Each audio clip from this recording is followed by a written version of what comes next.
আসসালামু আলাইকুম এভরিওয়ান, সবাই কেমন আছো? আলহামদুলিল্লাহ আমি ভালো আছি। আশা করছি তোমরা সবাই ভালো আছো, সুস্থ আছো।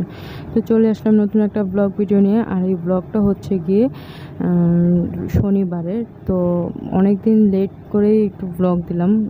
প্রতিদিন ব্লগ দিতে পারছি না, শেয়ার করতে পারছি না, একটু ব্যস্ততার কারণে। সবাই কুরবানি ঈদ গেল, তারপরে বাচ্চাদের স্কুল খুলবে, আবার সামনে পরীক্ষা আছে।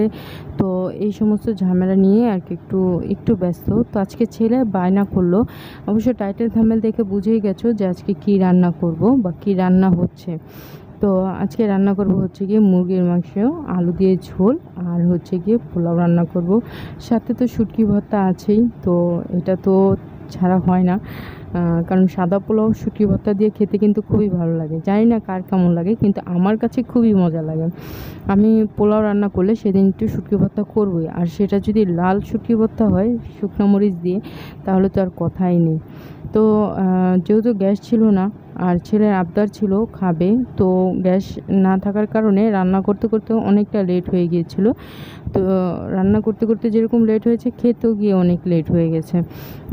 যখন 4টা বাজে ঠিক সেই সময়ে আমরা খেতে বসেছিলাম। তো আমি এখন আস্তে আস্তে রান্না করছি, আর যেহেতু চুলায় গ্যাস কম, তাই চিকেনগুলো পানি উঠে গেছিলো, সেইভাবে কষাতে পারি নাই, সেইভাবে রান্না করতে পারিনি। রান্নাগুলো আজকে একটুও ভালো হয়নি। আর এত গরম, পচা গরম পড়ছে যে কী বলবো। মানে এত গরম, বিরক্ত লাগতেছে, একদম কোনো কাজে মন দিতে পারতেছি না। তার সবচাইতে বড় প্রমাণ হচ্ছে গিয়ে আমার পোলাওটা, কারণ গরমের জন্য আমি কোনো দিকে খেয়াল করতে পারতেছি না। বারবার ঘরে যাচ্ছি, কিচেনে যাচ্ছি, ঘরে যাচ্ছি, কিচেনে যাচ্ছি, এরকম করতে করতে আমার পোলাওতে পানিটা বেশি পড়ে যায়। আর যেহেতু গ্যাস চুলায় কম ছিল, তো পোলাওটা একটু একটু ল্যাটা হয়ে যায়, তো নরম হয়ে গেছিলো। তো বেশি নরম হয় না, একটু নরম হয়ে গেছিলো। তো আলিফ আবার বলে যে আলিফকে নাকি আমি ওইভাবে মানে কখনো দেই না খাবার বেড়ে, সুন্দরভাবে সাজিয়ে গুছিয়ে। তো ওই জন্য ওকে আজকে এইভাবেই খাবার বেড়ে দিলাম। আর আমার ইতিমধ্যে সব কাজ শেষ। তো আলিফকে খাবার দিয়ে আমি আবার একটু পায়েস রান্না করব। সেজন্য আজকে পায়েসটা রান্না করব হচ্ছে কি 1 কাপ দুধ দিয়ে।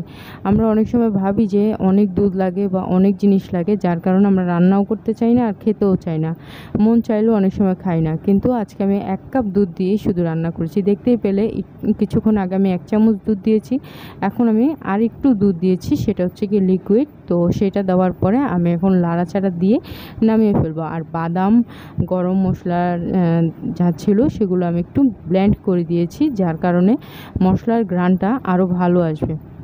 এই জন্যই আমি ওটাকে আর আনাম দেইনি। আনাম দিলে মুখের মধ্যে পড়লে সেটার বিশ্রী একটা ঘ্রাণ বের হয়, সেটা আমার খুবই বিরক্ত লাগে। এই জন্য আমি বাদামের সাথে এলাচিটা গুঁড়ো করে দিয়ে দিয়েছি। তো এখন আমি আর আম্মু খেতে বসে গেছি। আর নেহা ছিল না, নেহা ছিল কোচিনে। তো এই জন্য ওর জন্য আর রান্না করতে ও আমাদের সাথে খেতে বসতে পারেনি। তো ও এখন আসছে, ওকে এখন খাবারটা বেড়ে দিচ্ছি। ও খাবারটা বেড়ে ও খেয়ে নেবে, বেড়ে রাখলাম। আর খাওয়া দাওয়া সবার শেষ, এখন খাবো আমরা হচ্ছে গিয়ে পায়েস। তো পায়েসটা দেখতে খুব সুন্দর হয়েছে, খেতেও খুব ভালো হয়েছিল।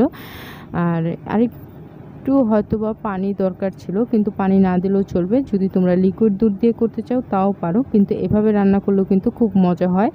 একবার রান্না করে ট্রাই করে দেখতে পারো। খুবই ভালো হয়েছিল খাবারটা। আজকের দিনটা খুবই ভালো গেল, তবে গ্যাস না থাকার কারণে একটু কষ্ট হয়েছিল। আর ইয়ামিন এত দুষ্টামি করে যা বলার বাইরে।